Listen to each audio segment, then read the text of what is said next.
Kejagung itu kerjanya gimana sih? Masa butuh waktu 9 tahun untuk menetapkan Tom Lembong sebagai tersangka? Sekarang kalian bayangin, bayi baru lahir, 9 tahun kemudian itu, dia udah kelas 4 SD. Dari tuh bayi nggak bisa ngapa-ngapain, sampai dia udah lancar kali bagi tambah kurang. Dari masih nyusu sama emaknya, sampai udah bisa ngebohongin emaknya. Nah, ini Kejagung, 9 tahun, ngapain aja?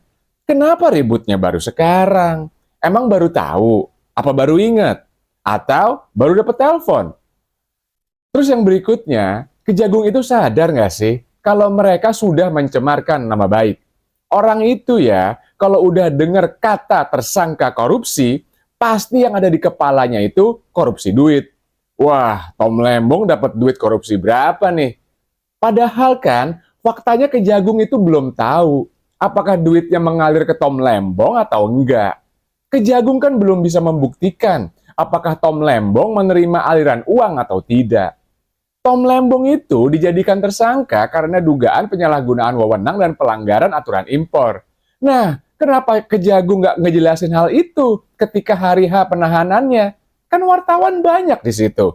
Apa sih susahnya? Dijelasin pelan-pelan, ngomong yang jelas sama wartawan. Kalau Tom Lembong itu ditahan karena dugaan penyalahgunaan wewenang. Sementara duit yang katanya 400 miliar itu kan cuma potensi duit hasil korupsi yang diterima oleh 8 perusahaan swasta. Bukan duit yang udah bisa dibuktikan mengalir ke kantongnya Tom Lembong.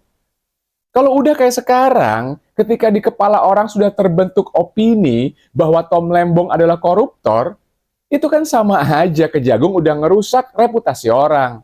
Kejagung udah bikin keluarganya Tom Lembong jadi bahan gosip tetangga di tukang sayur.